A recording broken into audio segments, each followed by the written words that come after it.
जय हिंद दोस्तों। अररिया हब में आपका स्वागत है। आज हम लोग क्लास 10 का ऑब्जेक्टिव क्वेश्चन को देखेंगे। ऑब्जेक्टिव क्वेश्चन जो कि प्रीवियस ईयर में आया हुआ है वही सब क्वेश्चन को देखेंगे। पहला क्वेश्चन से स्टार्ट करते हैं कि निम्नलिखित में से कौन सबसे कम अभिक्रियाशील धातु है। सबसे पहले जानेंगे कि धातु किसे कहते हैं।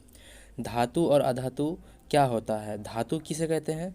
जो इलेक्ट्रिसिटी को क्या करता है, एक जगह से दूसरे जगह जाने के लिए देता है, यानी जो गुड कंडक्टर होता है, जिसमें कुछ साउंड होते हैं, जो हार्ड होते हैं, ये सब क्या है, धातु के गुण हैं।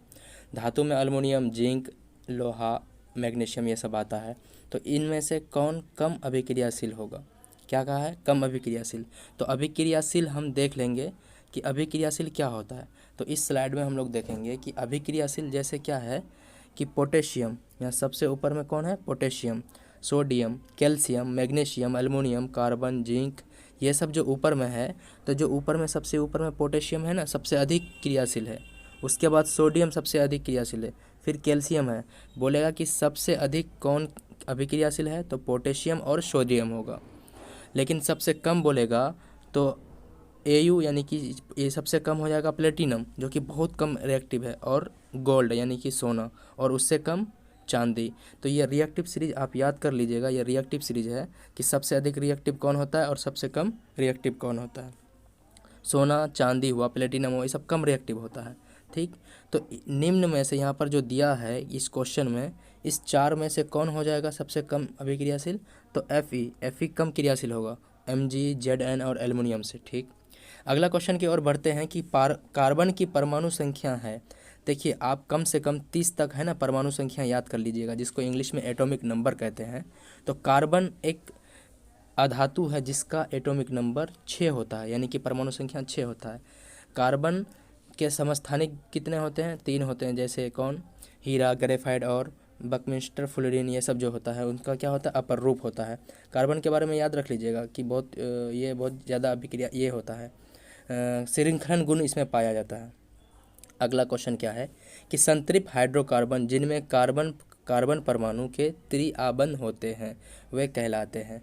देखिए, सबसे पहले एल्केन है, एल्काइन है और एल्कीन है। सबसे पहले एल्केन जो होता है उसका फॉर्मूला क्या होता है? CnH2n+2, एल्केन हुआ।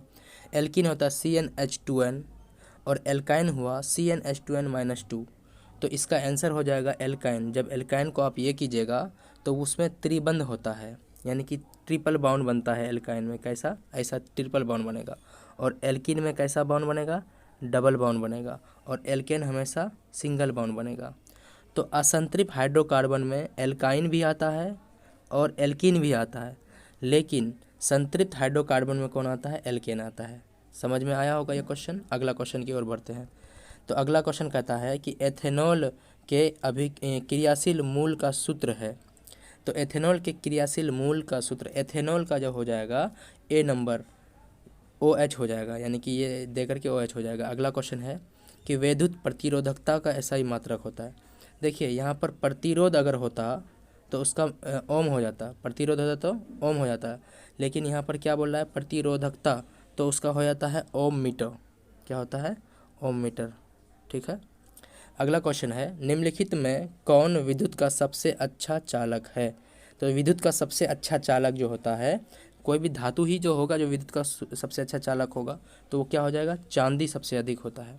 ठीक, नाइक्रोम कहाँ पर यूज होता है? यानी कि जैसे स्त्री में जैसे जिसको प्रेस करते हैं आयरन में, ये सब में क्या यूज होता है? नाइक्रोम का यूज होता है। अगला क्वेश्चन है कि विद्युत धारा के चुंबकीय प्रभाव का खोज किसने किया था? विद्युत धारा के चुंबकीय प्रभाव का खोज ऑस्ट्रेड ने किया था। किसने किया था? ऑस्ट्रेड ने किया था। ठीक है। अगला क्वेश्चन है, ये रिएक्टिव सीरीज जरूर याद रख लीजिएगा। ये रिएक्टिव सीरीज बहुत इंपॉर्टेंट होता है, पूछ लेगा कि कौन सबसे ज़्यादा रिएक्टिव है, सबसे कम है। ठीक है। तो आगे अगला क्वेश्चन है कि विद्युत मोटर परिवर्तित करता है। तो विद्युत मोटर विद्युत ऊर्जा को यांत्रिक ऊर्जा में परिवर्तित करता है। तो 8 का क्या हो जाएगा? डी हो जाएगा कि विद्युत मोटर विद्युत ऊर्जा को यांत्रिक ऊर्जा में क्या करता है? परिवर्तित करता है। अगला है कि यांत्रिक ऊर्जा को विद्युत ऊर्जा में कौन बदलता है? यानी कि ऑप्शन नंबर ए में जो है उसको कौन होगा इसका आंसर? तो उसका हो जाएगा डायनामा। डायनामा क्या करता है कि यांत्रिक ऊर्जा को विद्युत ऊर्जा में बदलता है। ठीक है। अब देखिए रासायनिक ऊर्जा को विद्युत ऊर्जा में कौन बदलता है, ऑप्शन नंबर बी में जो दिया हुआ है ऑप्शन में, तो वो बैटरी करता है कि रासायनिक ऊर्जा को विद्युत ऊर्जा में बदलता है। ठीक है, अगला क्वेश्चन, जब पश्चिम की ओर प्रक्षेपित कोई धनावेशित कण किसी चुंबकीय क्षेत्र द्वारा उत्तर की ओर विक्षेप हो जाता है तो चुंबकीय क्षेत्र की दिशा होगी, तो इसका आंसर हो जाएगा ऊपरमुखी। क्या हो जाएगा, ऊपरमुखी। ठीक है, और बढ़ते हैं तो अगला क्वेश्चन क्या है, हमारे घरों में जो विद्युत आपूर्ति की जाती है तो वो है, तो हमारे घरों में जो विद्युत आपूर्ति होती है ना वो 220 वोल्ट पर प्रत्यावर्ती धारा होती है। क्या होती है, प्रत्यावर्ती धारा। अगला क्वेश्चन है, गर्म जल प्राप्त करने के लिए हम सौर जल तापक और उपयोग किस दिन नहीं कर सकते, यानी कि हम किस दिन सौर जल तापक का उपयोग किया नहीं जा सकता। जब बादल होगा तो आपको उस दिन सूरज की रोशनी नहीं ना मिलेगी, इसलिए उसका आंसर हो जाएगा बी। निम्न में कौन सा ऊर्जा स्रोत ऊर्जा का व्युत्पन्न नहीं है, तो 12 का आंसर क्या हो जाएगा, ए भूतापीय ऊर्जा। ठीक, अगला क्वेश्चन, दर्पण के सामने किसी भी दूरी पर स्थित वस्तु का प्रतिबिंब सीधा प्रतीत होता है, तो वो दर्पण कौन सा है, यानी सीधा प्रतीत होता है तो वो कौन सा दर्पण हो जाएगा, केवल उत्तल। ठीक है, और एक बात बताए थे कि उत्तल दर्पण हमेशा पॉजिटिव होता है और अवतल दर्पण हमेशा उसका नेगेटिव होता है। ठीक है, ये भी याद रखिएगा। अगला क्वेश्चन की ओर बढ़ते हैं। अगला क्वेश्चन क्या कह रहा है कि किसी कार का अग्रदीप में प्रयुक्त दर्पण निम्नलिखित में कौन सा होता है, यानी आगे जो होता है मिरर के रूप में कौन यूज होता है, तो आगे कौन हो जाएगा, अवतल दर्पण हो जाएगा। कौन, अवतल दर्पण। अवतल दर्पण का बहुत सारा उपयोग है, जैसे डॉक्टर जो है, कान का डॉक्टर या नाक का डॉक्टर, उसको भी कौन, सर्च लाइट में अवतल दर्पण का यूज होता है। लेकिन उत्तल दर्पण का एक फेमस क्वेश्चन बनता है कि साइड मिरर के रूप में, यानी कि पीछे का इमेज देखने के लिए जो गाड़ी में साइड मिरर के रूप में लगाया जाता है, तो उसमें उत्तल दर्पण का यूज होता है। किसका, उत्तल दर्पण का। अगला क्वेश्चन है कि निम्नलिखित में किसका अपवर्तनांक सबसे अधिक होता है, तो सबसे अधिक अपवर्तनांक निम्न में से हीरा का हो जाएगा। कितना हो जाएगा, मतलब हीरा का हो जाएगा सबसे अधिक अपवर्तनांक। ठीक है, अगला क्वेश्चन है कि निम्न में से किस लेंस को अभिसारी लेंस कहते हैं, तो अभिसारी लेंस के बारे में पूछा गया है, तो उत्तल लेंस को अभिसारी लेंस कहते हैं और अवतल लेंस को क्या कहते हैं, अपसारी लेंस कहते हैं। क्या, अपसारी लेंस। ठीक है, निम्नलिखित में से कौन उभयलिंगी है। अगला क्वेश्चन है कि निम्नलिखित में से कौन उभयलिंगी है, तो ये केचुआ क्या हो जाएगा, उभयलिंगी।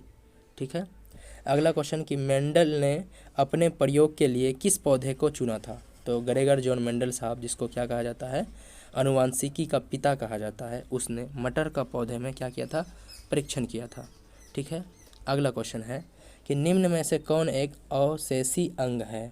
रीढ़ की हड्डी तो हम लोग का शरीर का अंग है, अंगूठा भी अंग है, कान भी एक हम लोग का अंग है, लेकिन ये अपेंडिक्स है, ये शरीर का अवशेषी अंग है। ठीक है, अगला क्वेश्चन कि चिपको आंदोलन किससे संबंधित है, ये बहुत फेमस क्वेश्चन है, ये एसएसटी में भी आ जाता है और साइंस में भी आ जाता है। तो चिपको आंदोलन वृक्षारोपण से संबंधित है, तो चिपको आंदोलन के पिता किसे कहा जाता है, सुंदर लाल बहुगुणा को। किसको, सुंदर लाल बहुगुणा को कहा जाता है। ठीक, इसी में एक क्वेश्चन और आता है, नर्मदा बचाओ आंदोलन, तो नर्मदा बचाओ आंदोलन क्या था, नर्मदा नदी को बचाने के लिए स्टार्ट किया गया था। ठीक है, जो कि मेघा पाटेकर जी इसके फादर कहे जाते हैं। अगला क्वेश्चन है कि निम्नलिखित में कौन लेंस का आवर्धन होता है, तो U/V हो जाएगा इसका आंसर।